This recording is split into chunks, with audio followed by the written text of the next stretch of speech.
Are you guys? Atletico Madrid 2, Barcelona 0. Barcelona continue to suffer in the UEFA Champions League, and we have to talk about it.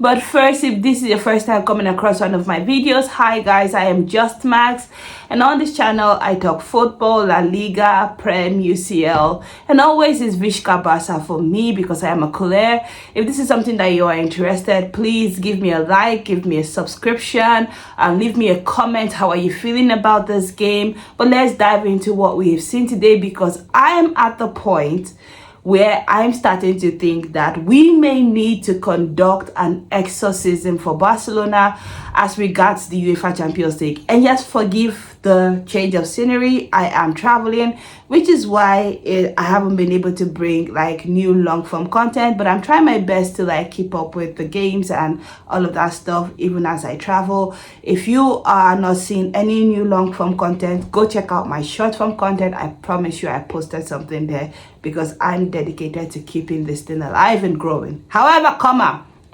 Barcelona, going back to the game, they've lost this game, and it's a game that could have gone in a totally different direction if Pau Cubarsi had stayed on the pitch. Both of Atletico Madrid's goals came out of nowhere. I felt like Barcelona were playing a really good game. In fact, watching this game, I was quite comfortable.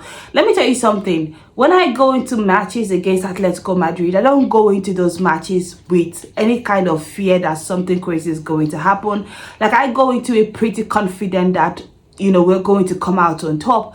But there's something about Barcelona and the Champions League of late that just screams no. That just says that we're going to mess it up for you regardless of how well or how much you prepare. Like, I'm thinking back when that situation happened with Pau Cubarsi, I was thinking back to the Cancelo situation, the Araujo situation, and today the Pau Cubarsi situation. And honestly, I'm not sure who we offended at Barcelona or within this fan base, but I'm sorry. Like, I really am. On behalf of the entire Barcelona fan base, to whoever we've offended that has placed this curse on us, that once it comes to the UEFA Champions League, that one of our defenders can and will make a mistake that would ultimately prove costly for the team, I'm sorry, please forgive us.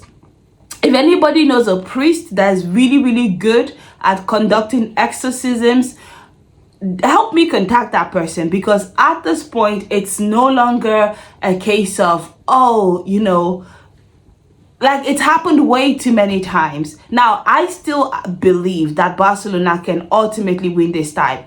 The only thing now is that it's a little bit more difficult.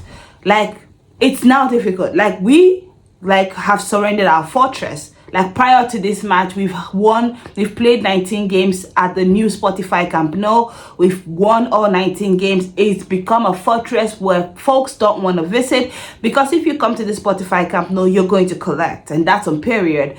But Atletico Madrid today, with this game, with this win, they've become the first team to win at the Spotify Camp Nou, and they will take with them that confidence going back home to the Wanda. And we know how very crazy the pitch at the Wanda Metropolitano is. It's going to be a very uphill battle for Barcelona to come away with a win. And not just a win, but a win that secures the deficit. Because at some point during this game, I was kind of praying and hoping, like, if you could just secure one goal, let's make it 2-1, and let's take it away to the Wanda at 2-1, it would not be so bad. But that did not happen today. We did end up losing 2-0, and honestly, the substitutions from Hansi Flick today left me a little bit puzzled as well. Like, when that mistake happened, when Pau Cubarsi went off, I was looking at this and I was like, okay, if you take away Lewandowski for a defender, I understand that, but I did not understand the reasons why Pedri had to be substituted for Gavi, except it has something to do with an injury. That substitution did not make sense to me, because I thought Pedri was doing okay. I thought that Marcus Rashford had looked dangerous. Now, this is where I have a bit of an issue with Marcus Rashford. Marcus Rashford, for me, looks dangerous always. Like, he always looks dangerous, but he never really manages to execute the danger. Like, that's the thing. Like, in hindsight now, I'm thinking to myself, like, if he had managed to score any of the 3 chances that fell to him before Atleti took the lead in the first half, perhaps we would be singing a way different tune. Again, I'm not trying to single out any player. I'm just trying to say that we did have a good game. We created chances. This was not a case where we didn't create anything. Like, even with 10 men, when Atletico Madrid went up 1-0 through a magnificent free kick from Julian Alvarez, by the way, I thought that we still held our own. I thought that we still played well. And honestly, this loss was just so unfortunate. It was very, very devastating for me.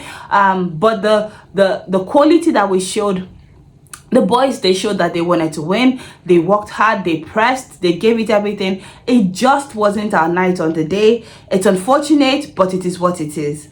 Again, it's not for a lack of effort. It really isn't. It really isn't. They gave everything. It just didn't go our way. I do have to call out the referee though in this match. I felt like I wasn't sure what the referee was looking for before he gave Barcelona a free kick or gave Atletico Madrid a card, because ultimately the way that Atletico Madrid were able to foul, unperturbed in this game was quite dramatic for me. It was quite jarring. Every time that Lamine Yamal was on the ball, someone is hacking and pulling him down. At the very least, I thought Koke deserved the red card before he got on, and a couple more Athletic players deserved a yellow card, and some even a double yellow, to be fair. I don't understand why the referee was so very lenient. It didn't give the level of yellow card count for Atletico Madrid in this game versus the level of fouls that they put in. It's not correlating at all. And the way he was reluctant to give Barcelona important free kicks, it's not correlating at all. I thought that Barcelona could have actually won a penalty when, I think it was Bayena, but I'm not sure at this point, when Ferran Torres was kind of pushed in the back and prevented from giving a header that would have led to a goal. That wasn't checked. I just think that the refereeing today was not the best that it could be. But then again, we don't really want to spend a lot of time harping on the referee, because ultimately it is us who did not score the goals that we need. And again, today just exemplifies the difference between us and Atletico Madrid. Is just a striker. We dominated the midfield, we dominated the ball, we created chances, but because we did not have someone lethal in front to finish those chances, that's what ended it. Atletico Madrid had Julian Alvarez, one moment of brilliance, he puts together a free kick. That's how the goal came. Alexander Sorloth comes on 10 minutes on the pitch. He's right place, right time for a cross, and then it's an easy tap in for the second goal. And that's just that little things. The ability to have a striker or a player with an eye for goal was what differentiated Barcelona and Atletico Madrid today. They did not play better than us. They did not. They really didn't. But ultimately, they have walked away from the Spotify Camp Nou now with 2-0 lead, heading back to the Wanda Metropolitano with full confidence that they will be able to make the semi-finals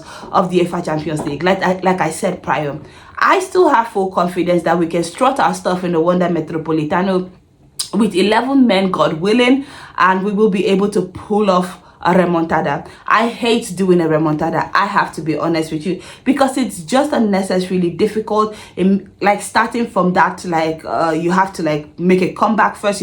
We now have to first score 2 goals to equal the tie before even now going ahead to win it. It's just difficult. I prefer to start on an even playing field and then go on from there, but that's not the case. We will have to do a remontada, but I'm fully confident that we will be able to manage it at the Wanda Metropolitano. That has been it for me. I am gutted that we've lost this game, even though we've played really, really well and ultimately did not deserve to lose.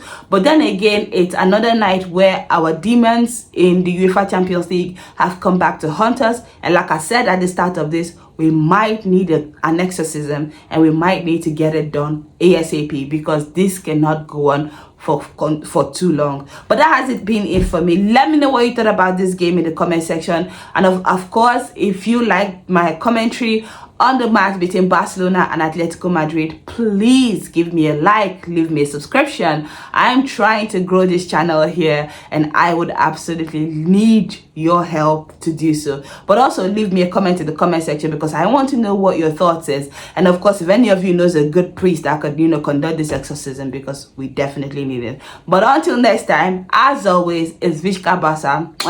Bye guys.